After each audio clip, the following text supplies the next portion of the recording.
O nosso assunto de hoje é fixação mental. É uma questão muito importante, porque está bastante ligada ao processo de obsessão e, principalmente, a fixação mental abre campo para o monoideísmo, e o monoideísmo leva a um distúrbio grave, a uma patologia grave do perispírito. De modo que o assunto é bastante interessante, por ser também um assunto importante no comprometimento da parte obsessiva em relação ao nosso organismo. Então, a fixação mental é a aderência do pensamento a um objeto, ser ou coisa, impedindo-lhe o fluxo normal e cristalizando-o de maneira que se lhe obsta qualquer modificação.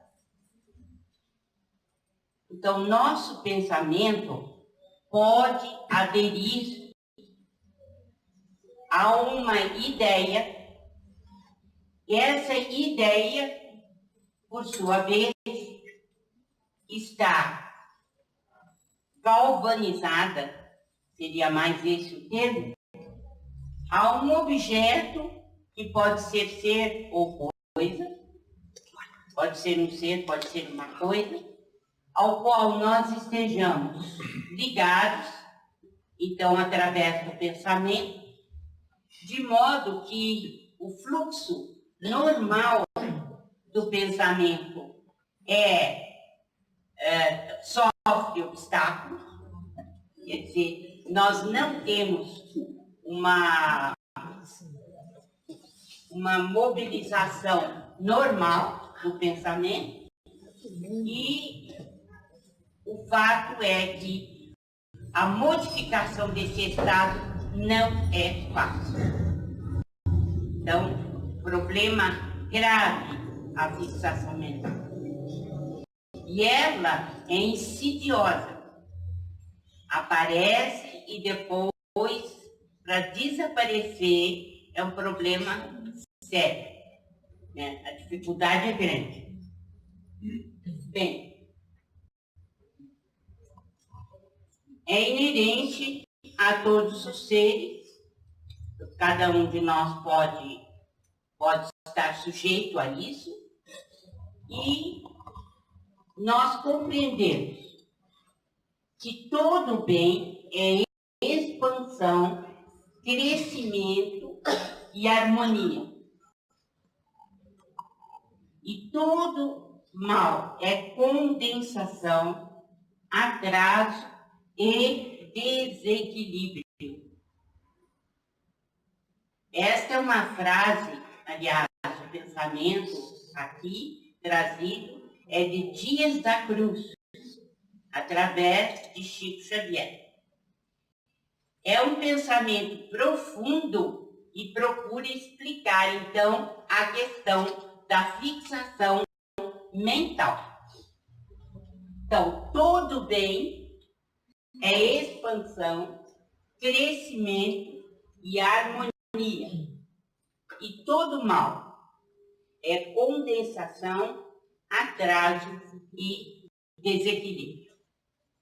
Nós temos que ter sempre presente esta lembrança do Dias da Cruz. O bem expande, o bem nos coloca livres no tempo e no espaço, ao passo que o mal nos inquista, faz com que voltemos para dentro, nos condensemos, não há expansão, e então partimos para o atraso e desequilíbrio. Então, a questão do bem não é só uma questão religiosa, que a gente tem que lembrar. O bem está ligado a uma questão moral importantíssima, mas é também ciência. Por quê?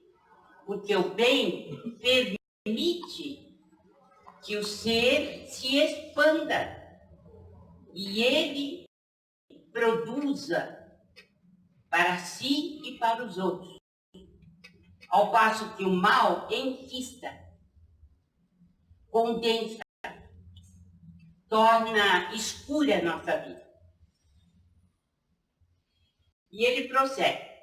O bem é a onda permanente da vida, a irradiar-se como o sol.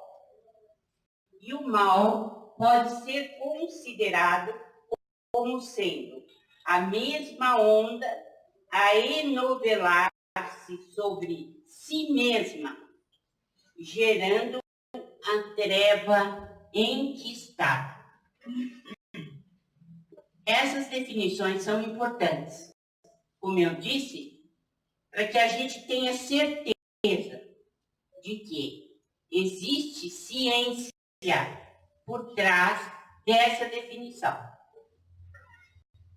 A expansão de ondas e o enquistamento dessas ondas, nós aprenderemos melhor quando pudermos medir o pensamento, porque é matéria.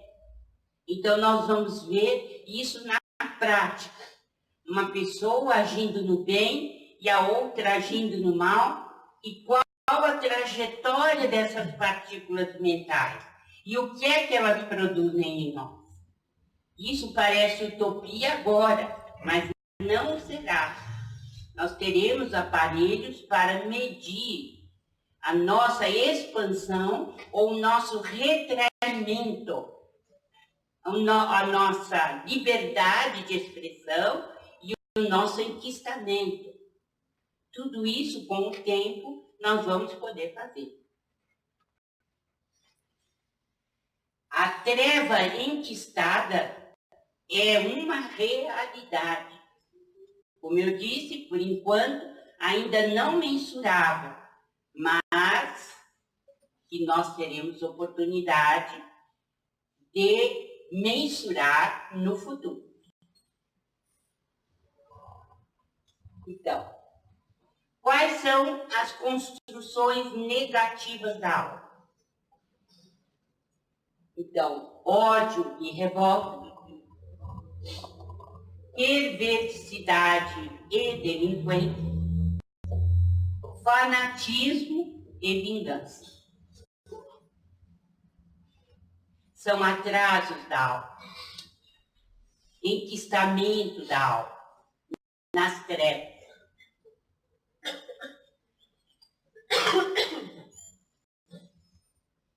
E os espíritos nos informam que o estado de fixação mental, você aderir o pensamento em um objeto ou num ser, em um determinado ser, vai trazer complicações para o seu sistema nervoso central. E eles dizem que vai haver alterações nos gânglios do grande simpático, porque nós temos esse grande simpático como sendo uma estrutura importantíssima do sistema nervoso central. E eles dizem, os espíritos, que no caso da fixação mental, há uma densidade muito maior que obsta a um funcionamento normal do grande gânglio cervical. E isso daí vai trazer consequências, como veremos ao longo do curso, em relação ao monoideísmo, em relação à modificação perispiritual, aos ovoides e etc. Isso vai ter implicações.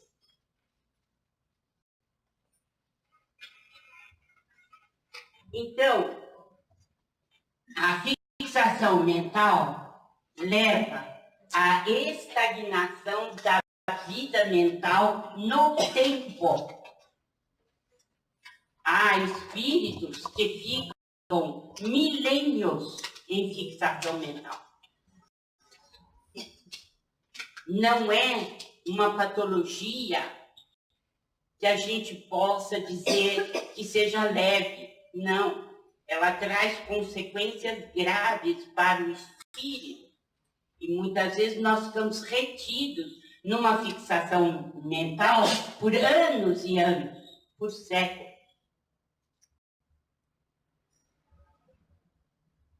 O espírito é outra característica, é uma característica da fixação mental, o que eu vou ler agora.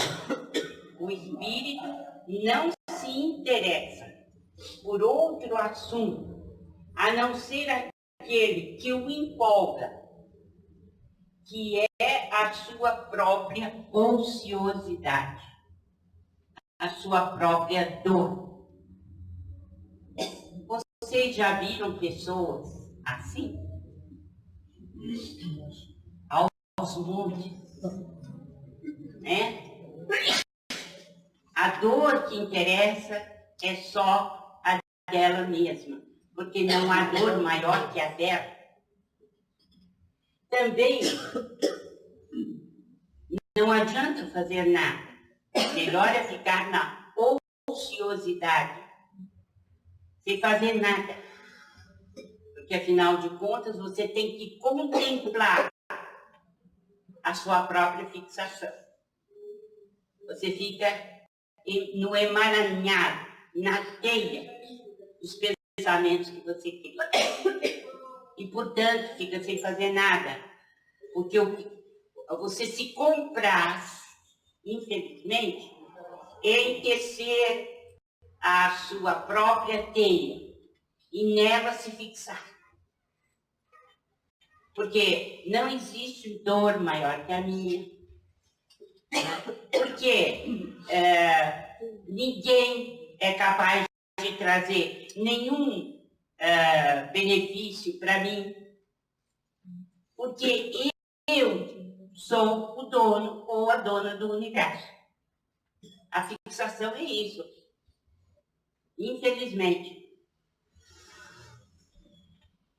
Bem, então nós ficamos com a nossa vida mental estagnada no tempo. Nós não saímos.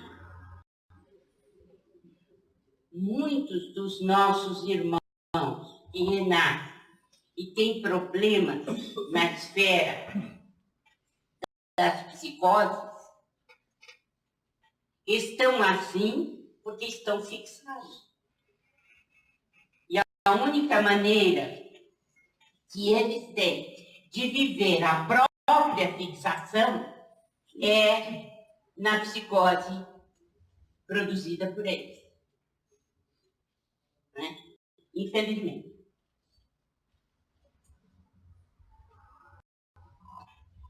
Os espíritos dizem que na fixação mental você cristaliza. Então, o tempo está cristalizado dentro de você. E você não consegue sair. Então, outra questão que eles trazem. A ideia aflitiva ou obcecante nos corrói a vida mental, levando-nos à fixação. Como nós chegamos a isso? Eis aqui o roteiro. Paixão ou desânimo? Crueldade ou vingança? Ciúme ou desespero? Então, leva-nos à imobilização. Então, a fixação mental, ela pode se dar a partir desses vícios nossos, que são comuns dentro da nossa vida mental humana. Paixão, desânimo, crueldade, vingança, ciúme ou desespero. A pessoa fica patinando continuamente dentro dessa paixão, dessa ociosidade, desse ciúme, dessa vingança. Quem é que já não viu uma criatura se deteriorar completamente por fixar-se na vingança? Muitos de nós. O projeto de uma vida é uma vingança. E isso se chama fixação mental.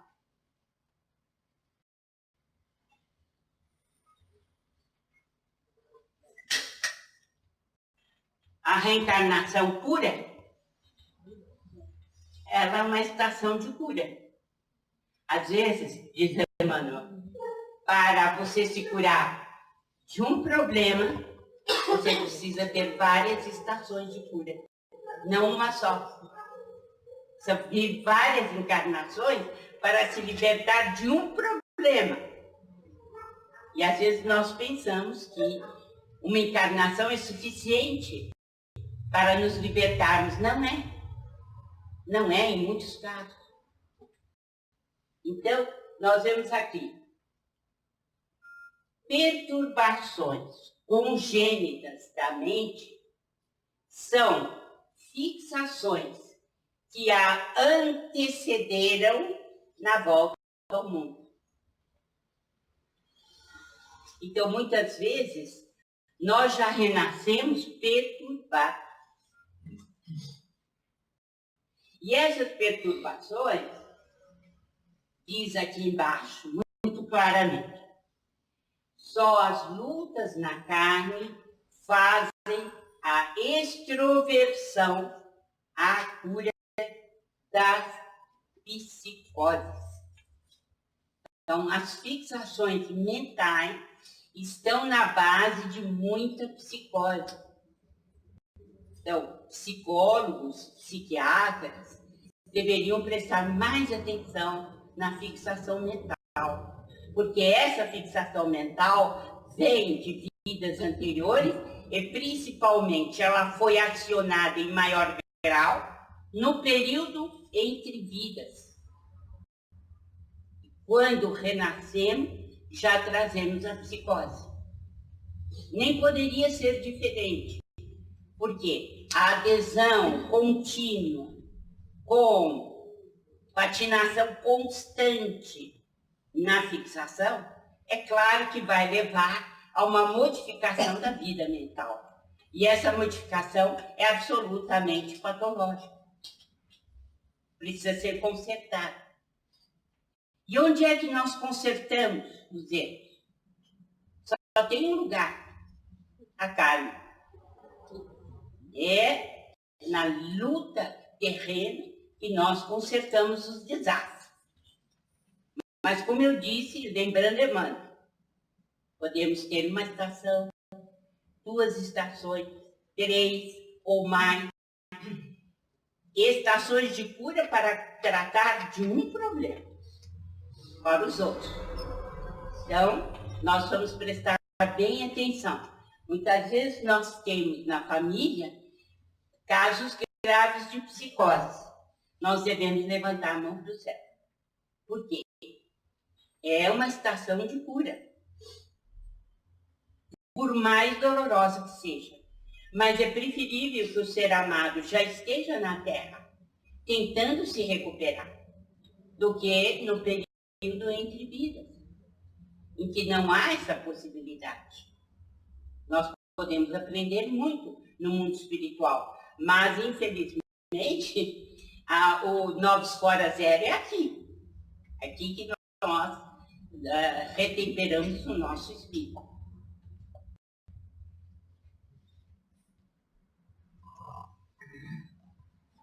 Uma tática usada pelos obsessores é aproveitar as nossas fixações mentais. Eles são muito inteligentes. Nós é que somos meio esburrados. mas eles são muito inteligentes. Né? Então, quando você ouviu falar de fixação mental, automaticamente você já está introduzindo monoideísmo e parasitismo para os ovoides. Entrou fixação mental, podem ter certeza. O caminho está aberto para o monoideísmo, que é pior, é uma fase mais adiantada, e está aberto para o parasitismo dos ovoides. Porque nós perdemos fluido vital. E quando você perde o fluido vital, tem gente que quer. Aliás, os ovoides, eles são especializados em sugar. Então é preciso muito cuidado com a questão de nos fixarmos mentalmente em algo improdutivo, totalmente improdutivo, que vai nos trazer grande desgaste. Então é um mecanismo de atuação dos obsessores. Quando eles veem uma tendência nossa para fixarmos em determinado aspecto negativo da vida, é claro que eles acionam todo o conhecimento deles para que a gente fique fixado, para a gente não sair. Porque interessa a eles manter-nos como prisioneiros, como alguém que faz a vontade deles. Né? Porque, claro, aí se dá melhor a exploração mental que eles precisam e desejam através da obsessão.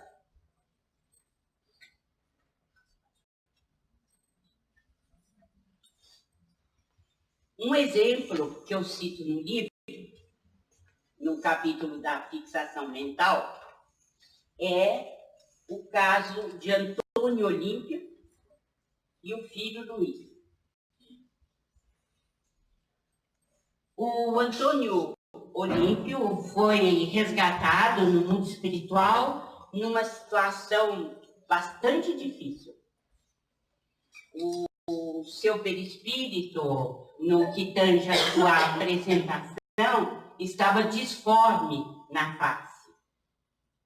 E ele apresentava um grande abatimento e, sobretudo, uma fixação mental muito poderosa.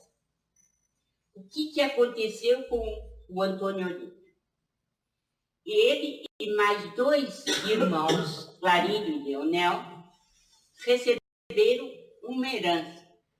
A herança era uma grande fazenda. Foi tomando corpo na ideia do Antônio Olímpio de tomar a fazenda inteira para ele e ser o único herdeiro. Ele tramou, então, um passeio de barco na hora crepuscular. Foi com os 2 irmãos para esse passeio de barco e, ao chegar na parte mais profunda do lago, ele virou o barco e saiu nadando para a margem. E deixou os 2 irmãos esperneando e morrendo afogados. A polícia deu como um acidente. Ele tomou posse sozinho da fortuna,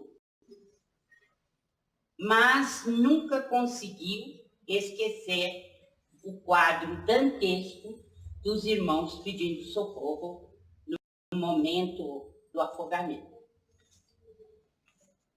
E o fato é que ele não conseguiu ser feliz de maneira nenhuma, embora nadando em dinheiro. E também houve um fato muito lamentável. A sua esposa, como que hipnotizada, entrou pelo lago afora e morreu afogada, sob a hipnose dos seus 2 irmãos desencarnados, que tinham um ódio mortal dele. E ele perdeu a companheira, né, nesse movimento. O fato é que ele desencarnou num estado péssimo, horrível. Não conseguiu sair da zona das dimensões inferiores e praticamente ele estava fixado somente no passeio do barco, no crepúsculo, nas vozes dos irmãos e etc. E isso tudo porque Clarindo e Leonel fizeram um curso de vingadores que existe no mundo espiritual, para aprender como é que eles tinham que fazer para detonar o Antônio Elias. E o fato é que os dois se tornaram 2 hipnotizadores de mão cheia, né? E foram eles que conseguiram a desencarnação da esposa do Antônio Elias. Né? Mas o que é pior ainda, né? Eles deram uma aula para o André Luiz de hipnose. Então, vale a pena vocês lerem Ação e Reação. É um livro extraordinário, entre tantos outros do André Luiz, em que há lições sobre o pensamento extraordinárias, ditas, informadas pelo Silas, que é um médico que trabalha com o Druso nesse livro Ação e Reação. Enfim, tem ensinamentos extraordinários. E o André Luiz começa a conversar com os 2 hipnotizadores e recebe uma verdadeira aula, né, do que seja hipnose. E aprende mais. Né? E aí que está o assunto também desenvolvido no livro A Obsessão de Suas Massas, né? Em que André Luiz pergunta como é que eles levavam a cabo a vingança. Então ele diz que tinha aprendido com os Vingadores que era preciso pegar o desejo central da vítima. Porque você pode ter vários desejos na existência, mas tem um que é o seu central, né? Que galvaniza a sua vontade o tempo todo. Então, eles apreendem aquela personalidade e eles passam a agir de maneira a que o desejo central do obsidiado seja colocado para fora o mais explicitamente possível e desenvolvido. Mas o desejo central que os obsessores querem não é um desejo central de fazer o bem para o próximo, né? Não é a parte positiva, benéfica da vida. O que eles procuram detectar? O desejo central nosso na parte negativa. Então, para tomar conta da fazenda do Antônio Olímpio, que é deles, que foi furtada, quem é o herdeiro é o Luiz, é o filho do Antônio Olímpio. E qual era o desejo central do Luiz?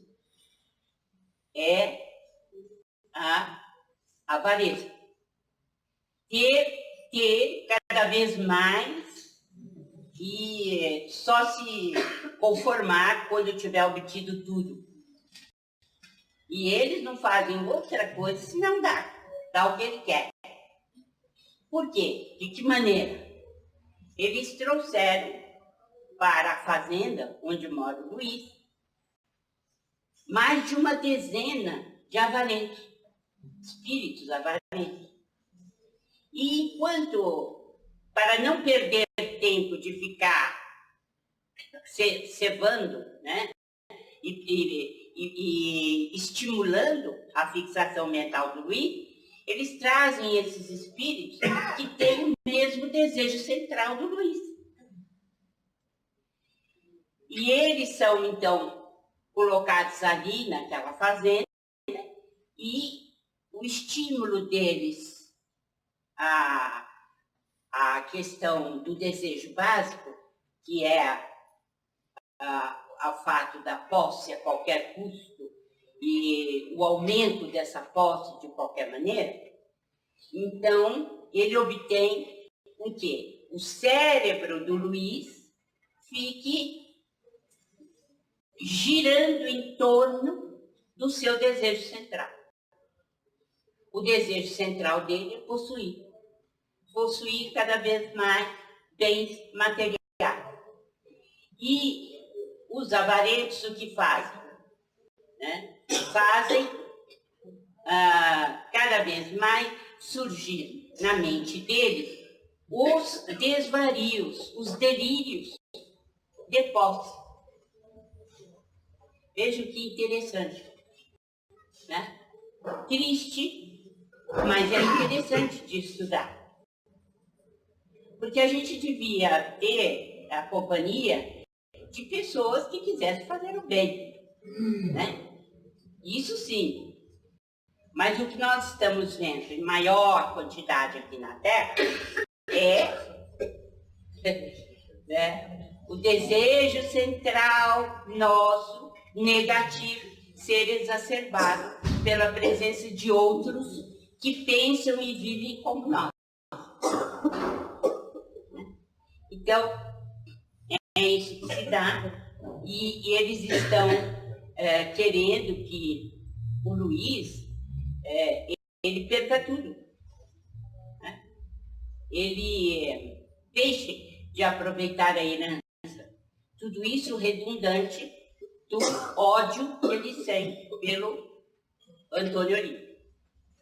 Se o Luiz permitisse que a sua mente,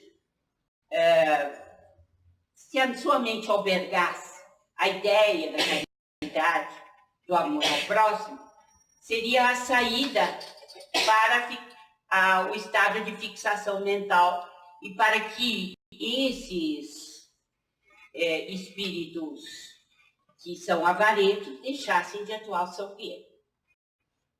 Mas, infelizmente, nós não temos o hábito ou o cultivo das boas obras. É muito difícil. Nós estamos muito ligados realmente à aquisição de bens materiais, mas não fomos alertados para o fato de que precisamos abrir os nossos bens para a comunidade, para que ela não seja egoisticamente somente da nossa família. Infelizmente, isso ainda não existe aqui na Terra.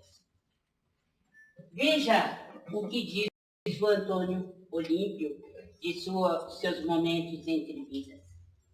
Em meu pensamento, vejo apenas o barco no crepúsculo sinistro, ouvindo os brados de minhas vítimas, que soluçavam e gargalhavam estranhamente.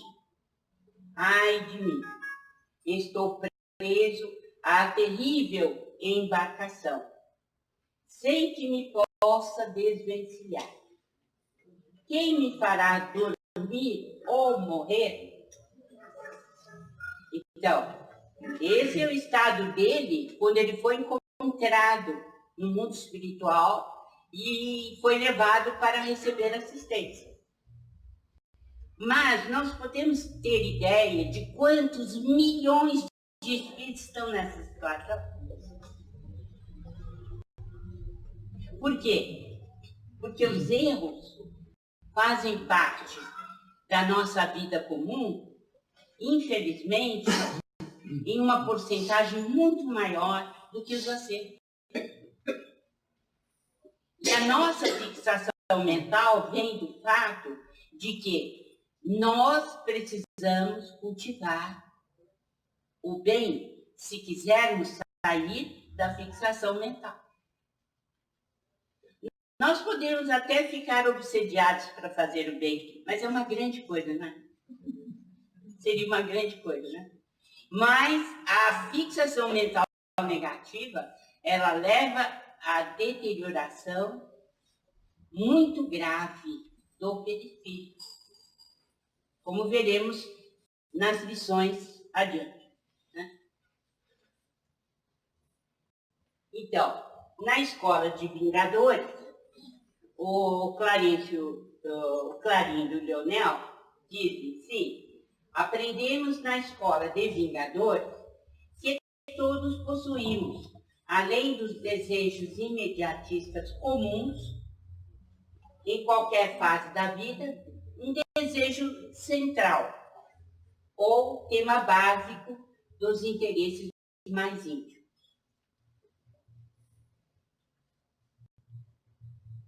Então, como eu disse, né, foi o que aconteceu na fazenda do Antônio Olímpio, quando os Vingadores, mais particularmente o Clarindo Leonel, levaram para lá espíritos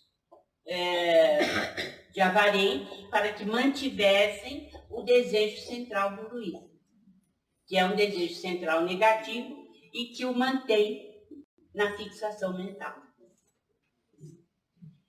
Por que é importante a gente estudar isso? Porque nós precisamos saber, aqui nesta sala, cada um de nós, qual é o desejo central da nossa vida. O que é que nós buscamos? Com que nós estamos comprometidos? Essa é uma pergunta que tem que ter uma resposta para o nosso bem mesmo. E a resposta teria que ser cumprir a vontade de nosso Pai no que diz respeito à lei universal do amor. Não é isso? Mas nós vamos saber se esse desejo central está adequado ou não. Porque às vezes a gente finge que está. A gente quer enganar a gente mesmo. A fixação mental traz-nos esta possibilidade de saber qual é o objeto, qual é o ser que mais galvaniza a nossa vida. Qual é o nosso projeto de vida? Qual é o nosso desejo central?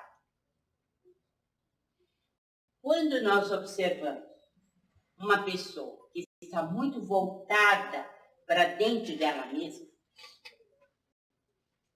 uma pessoa, por exemplo, absolutamente depressiva, o que está acontecendo? Quando nós ficamos tristes, é natural, porque a tristeza é um sentimento, é uma emoção natural do ser humano. Ela faz parte da nossa vida. Ela só é patológica no momento em que nós aderimos o pensamento à parte negativa da tristeza. Nós não aprendemos com ela. E aí surge a depressão. Mas as pessoas confundem tristeza com depressão e não deveriam. Nós temos que ter tristezas na vida, porque nem tudo pode ser o mundo imaginário, belo e róseo o tempo todo. Nós temos de passar por experiências. O que não é certo é nós transformarmos a tristeza na aderência a pensamentos negativos que nos levam à fixação mental. E aí estaremos envoltos naquilo que conhecemos como depressão. Toda pessoa que centraliza sua vida em um desejo, e esse desejo passa a fazer parte da maior parte da sua dedicação, precisa tomar uma atitude rápida, a fim de saber qual é esse desejo central e a que o levará. Para onde ele vai? O seu desejo central é possuir cada vez mais bens materiais? Você tem feito de tudo para ampliar somente os bens materiais? Já pensou que um dia você terá que abandonar tudo isso? Porque no caixão não cabe. Aquilo que nos rodeia no dia a dia são essenciais para o espírito ou não? São perguntas que nós temos que nos fazer. O que é que nós pretendemos quando nos sentimos injustiçados e abrimos, por exemplo, inquéritos ou vamos querelar com pessoas a respeito de posses de bens materiais? É preciso que a gente se pergunte se isso realmente é necessário. E há aqueles que galvanizam as suas vidas na parte sexual irresponsável. É um desejo central. Então precisamos saber que tipo de condomínio está com essa pessoa. Quais são os espíritos que vivem com ela. Porque a partir daí a fixação mental vai se dar e a perda da existência vai ser total. E assim por diante. Creio que o inventário precisa ser feito. Porque muitas vezes nós começamos a culpar os obsessores, e no meio espírita isso é muito comum, tudo é obsessor, mas nós estamos aprendendo a cada passo que o obsessor se utiliza da vida mental do obsidiado.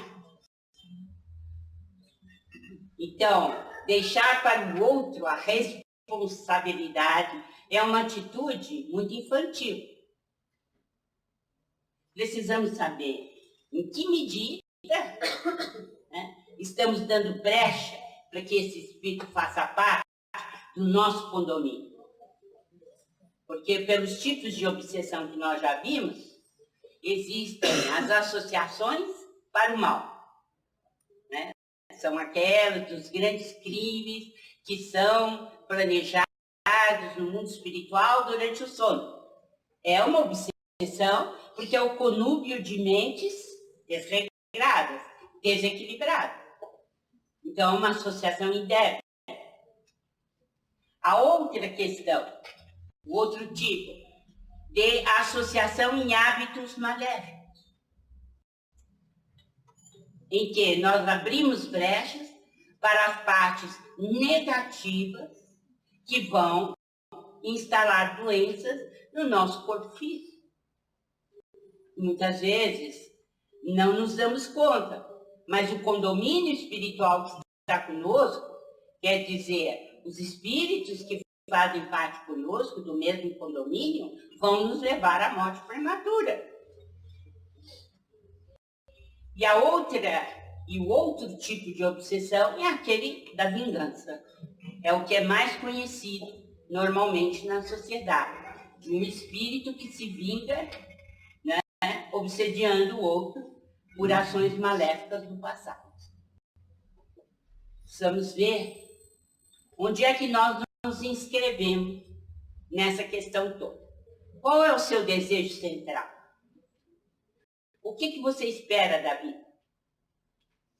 O que você está fazendo para demonstrar que o seu objetivo é sincero, é honesto, está enquadrado na moral cristã? O que você tem demonstrado na sua vida comum de que o seu objetivo é grandioso? Você está muito voltado para o seu próprio umbigo? O personalismo faz parte da sua vida? Porque o personalismo interior não deixa de ser uma fixação mental negativa. A pessoa muito centrada em si mesma está fixada simplesmente na vaidade, na sua própria pessoa. E os desastres começam aí. E é claro que o condomínio espiritual que ela tem normalmente como companhia vai exacerbar o seu personalismo inferior. Você admite elogios? Você se compraz com eles? Ou você toma uma atitude positiva de simplicidade perante a vida? Continuam as perguntas, muito mais do que as respostas. Porque cada um de nós tem uma resposta para dar. No suicídio, eles levam muito em consideração a questão da hipnose. Tanto assim que nas mensagens que o Chico recebeu de pessoas que se suicidaram, foi muito levado em conta o problema da hipnose.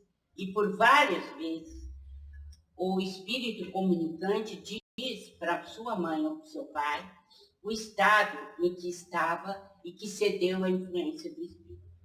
Então, há atenuantes. Nós não podemos julgar os suicidas todos iguais. Há atenuantes. Por exemplo, essa senhora que é espiritualizada, entende? E que interferiu, quis ajudar o marido de toda maneira, e que de uma certa forma foi penalizada. Mas talvez a penalização que ela sofreu tenha sido para ver se acordava o próprio marido com seus problemas, né? Então, aqui nesse mundo, nós não podemos julgar as pessoas. Por isso Jesus disse, não julgueis para não seres julgados. Porque nós não conhecemos, eu tenho repetido isso muitas vezes aqui. Uma coisa é você olhar do alto da montanha e ver tudo, o vale, a extensão. São os espíritos superiores que fazem isso. A outra, somos nós, do resto do chão, que não vemos senão o que está contigo, que está junto de nós. Nós não conseguimos ver o panorama todo. Entendeu? E no caso desta senhora, ela foi ao holocausto pelo marido. Provavelmente na tentativa de despertar. Mas ela não foi implicada no suicídio.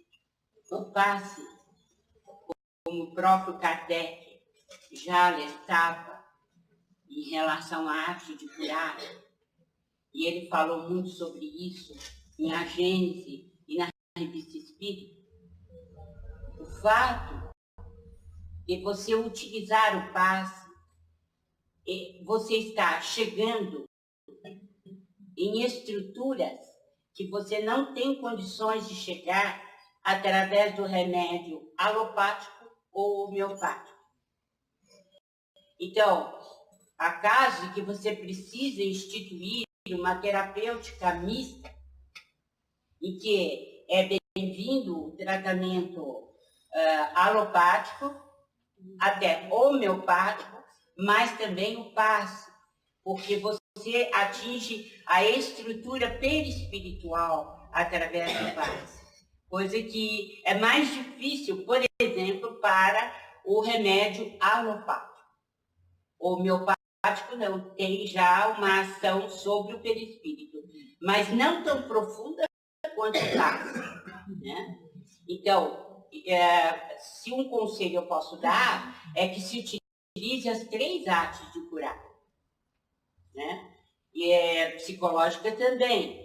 Aí já iríamos mais para o campo mental também, né? Porque a obsessão não é uma coisa simples.